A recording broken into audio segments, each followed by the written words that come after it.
you should have just finished step 1. If you did not finish step 1, go back and watch step 1 video.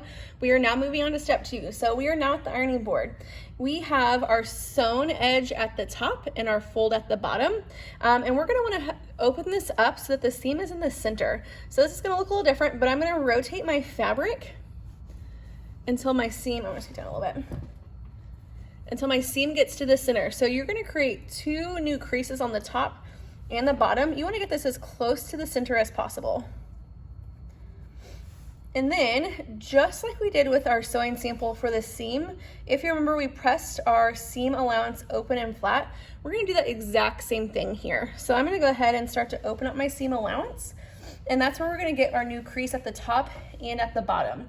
So what I'm going to do is I'm going to take my iron, make sure it's awake, mine had fallen asleep, and we're going to press this down the center. Okay? Once we get this open and flat, just like we did with our sewing sample, I'm gonna push out to my crease and then down to my crease. So I'm gonna push this out, and we're gonna create a new crease. This is actually gonna be the top of your mask and the bottom of your mask once we create the pleats. So we're gonna give it a quick iron. You can flip it over if you want just to iron the other side as well, which I'm gonna go ahead and do. You notice there's no seam on this side, it's just flat. So I'm gonna give it a quick iron.